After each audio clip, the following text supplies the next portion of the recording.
Ladies and gentlemen, boys and girls, children of all ages, welcome to Robert's Sports Show. I'm your host, Robert. Alright, this weekend we have the Second City Summit in Chicago. We got 4 Game Changer shows. We got All Out. We have Worlds Collide for NXT in Florida, in Orlando, the Performance Center, where you are going to combine. We're going to merge titles. We got Clash at the Coliseum going on right now as we speak, matter of fact, if you could see behind the camera, I have 2 screens up. I had one I just finished, the GCW Black Label Pro 4-cup stuff. Just got to finish. I know it was on last night at 11 o'clock Central Time. I was going to try to stay up. I couldn't, so I finished it this morning. I got, Clash at the Contender, Clash at the Castle. We're on the other screen right now. 3rd match into that one. Getting ready to start the IC title match on that one. So yeah. Figure I would go ahead and stop, do this video real quick, and then we'll get back to the Second City Summit this weekend. We'll try to do as many videos as I can for the weekend. Definitely Clash of the Castle, Worlds Collide, All In, All Out, Art of the War Games 2, maybe Effie's Big Gay Brunch. We'll see if I can get that one done tomorrow morning. But yeah, stay tuned to our sports show. Lots of wrestling going on. So, Game Changer Wrestling and Black Pro combined for 4-cup stuff. We had the first match was a Lucha Libre, Lucha Rules 6-man tag. We had Gringo, Loco, Latigo, Toxin versus Laredo Kid, ASF, and Drago Kid. When Lucha Libre Rules means no tags. So literally, if you go over the top rope, your next team member comes in, and it's just literally just a cluster of guys jumping and doing all kinds of funky stuff, which is cool. I enjoy that style. Some people don't. When I watch a Lucha Libre match, it's almost impossible to kind of run down every spot. Put it this way, 6 Lucha Libre guys doing their own little spots in this match. It was a great match. I enjoyed it. It lasted about 14 and a half minutes. The team of Gringo, Loco, Latigo, and Toxin got the victory. I gave it 4 3/4. Personally, when I rate these matches, I have kind of a time frame on certain levels of ratings. So for a match to get 5-star from me, it has to be at least 20 minutes long. For a match to go even 4-star, it needs to be at least 15 minutes or longer. Now, there's been on occasion a 10-minute match might be a 4-star match, but that's just one of those just unbelievable spot, billion spots you don't normally see. This match, I thought it was great. I gave it 3 3/4. I could have went 4, but I was kind of right there on the fence with that one. Then we had Nick Gage come out. Of course, Nick Gage had come out, the godfather of this shit, as he says. Nick Gage, one of the best deathmatch wrestlers ever. He kind of put deathmatch on the map. He comes out, cuts a promo about his career versus title match versus John Moxley coming up at the Atlantic City. Was it next month? I think it is. Have we announced when that was going to be yet? Let me look. Oh, they got so many shows this year for Game Changer. Brett Lauderdale, please get a streaming service. This is getting expensive, but I'm here. Fight Club, Atlantic City, October 8th and 9th. We're going to have a 2-day show there. And I think, yeah, day 1 is going to be, so October 8th, Carousel Ballroom at Showboat Hotel, Atlantic City. We got Game Changer Wrestling World Heavyweight Champion John Moxley versus the career of Nick fucking Gage. That's going to be just super kind of nutsy. I can't wait to see that, actually, to be honest with you. Just what Mox has done since returning to the independents, returning to his, I guess, we grew up in GCW and CCW with Nick Gage. They had a few matches together. They tagged together. So yeah, just kind of the 2 parallels of these 2 careers. They kind of were when deathmatch wrestling really wasn't on the map of pro wrestling fans, except for a niche market. And then Mox goes off and does his WWE run, comes back to AEW. Nick Gage is just there, just turning along and building himself up, putting Game Changer on the map. I mean, he's not your greatest wrestler in the world, Nick Gage, but he's a hell of a deathmatch guy. And I am part of all in for this thing. I'm part of the MDK gang, definitely. But yeah, so they came out, had a little back and forth. They kind of piping that match up a little bit more. Again, that's going to be one of those. Kind of not, to me, that match will be on the level the Hammerstein show was this year, so I can't wait for that. Next up, we had Mike Bailey versus Kylie Ray, and that's if you're new to GCW. That is one thing about Game Changer Wrestling. Intergender matches happen quite a bit. No matter who you are, you're a professional wrestler, you're going to wrestle. So Mike Bailey versus Kylie Ray. It was a good little match. It wasn't your typical Mike Bailey, banger match he's been putting on with some of the people he's been wrestling through the indies.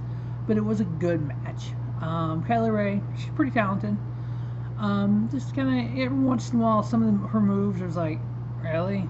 So now Mike Bailey versus Tessa Blanchard, now that would be a banger. But Mike Bailey getting the pinfall here on Kylie Ray. I give it 3 1/4. Next up, we had Shane Mercer versus Marko Stunt. This match, anything with Marko Stunt typically is going to be, Shane Mercer killed him. He literally picked him up and checked him through seven rows of chairs. If there would have been row 8, he would have landed in it. He literally went over 7 rows of chairs. But you know what? Marko stood in there against Shane Mercer. Almost got the victory a couple times. Got some roll offs. Was able to kind of go against him. 14.5-minute match. Wasn't your banger of a match, but it shows how big and strong Shane Mercer is. Shane Mercer getting the victory. I give it 2 3/4. Really, the biggest spot was that just chucking him across. It looked like a midget throwing, to be honest with you. Just pick up Marko Stunt and just chuck him 7 rows into the crowd. It's like, holy hell. Next up, we had an interesting intergender tag team match. We had Billie Starkz and Bryan Alvarez of Wrestling Observer Live with Dave Meltzer in the front row. You know what? And that's the thing here on Robert Sports Show. Those are kind of the guys I look up to. 411 Mania, Bryan Alvarez, Dave Meltzer, kind of the stuff that they've done on star rating matches and what people follow them and stuff. And that's kind of where I kind of want to get my little channel here too. I know they do a lot of the mainstream stuff, a lot of the All Japan, Stardom. I don't have access to some of that stuff. So, but they don't do a lot of the indie stuff, and I seem like I'm doing more indie stuff than they do. So it's kind of cool to kind of look at what they've done in some of their ratings over the years and what I do when I rewatch some of those shows. But yeah, seeing Bryan Alvarez in the ring, I was like, what? This is weird. Going up against Impact's newest knockout, Killer Kelly, and Tom, part of Team Filthy, Tom Lawlor. This was actually an okay match. There's a couple times you think Tom Lawlor was going to rip Bryan Alvarez's arm off his circuit. Bryan Alvarez, nice little wrestler. I was actually kind of so shocked when I was watching that. Again, this match was just kind of there, wasn't anything more than spectacular to me. Killer Kelly, Tom Lawlor getting the victory. I gave it 2 3/4 star. I would love to really see what Bryan Alvarez does and what Meltzer does on this card, how they actually rate this whole card, if they do at all. Because they normally don't rate some of these matches. If you look at the ProFightDB.com, where I go to get a lot of stuff from, very few times do they have a Game Changer full card on there. They had Hammerstein on there and a few of the big ones. But they don't do the whole card. They just do match here, match there.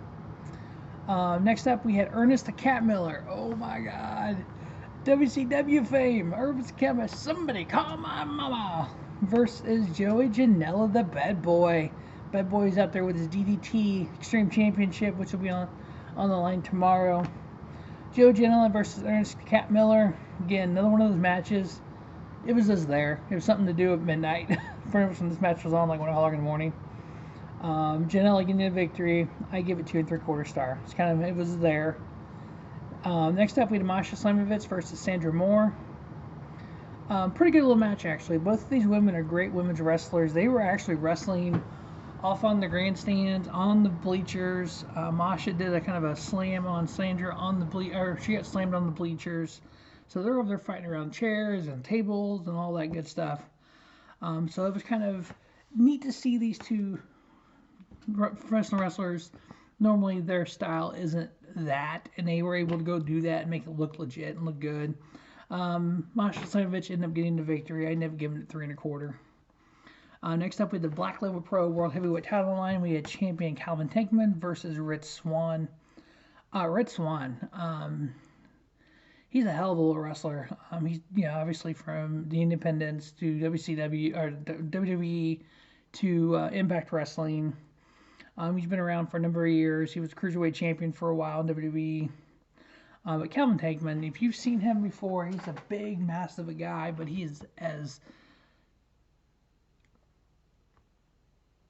That's the word I'm looking for here.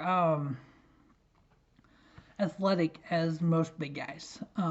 Things he can do in the ring, some of the backflips he does, shooting star presses, it's like, what? Dude weighs like 500 pounds, 450 pounds. It's like, holy hell. But yeah, Calvin Tankman getting the victory over Rich Swann there in a 3-star match. Then our main event was a 14-man Team Black Label Pro versus Team GCW. Representing Team GCW was Blake Christian, Sika Play, Media Extremo, who are part of Lowe's, what the hell's their name? They're a tag team. They were former champions. Cole Radrick, Jordan Oliver, Nick Wayne. That is a match at the Art of War Games 2. Nick Wayne teaming up with Jordan Oliver versus Aussie Open. Besides the War Games tag match, that might be match of the night. And then Tony Deppen was on Team GCW. On Team Black Label Pro, we had August Matthews, Crash Jaxon, Davey Bang, Dominic Garrini, Joshua Bishop, Kevin Guru, and Levi Everett.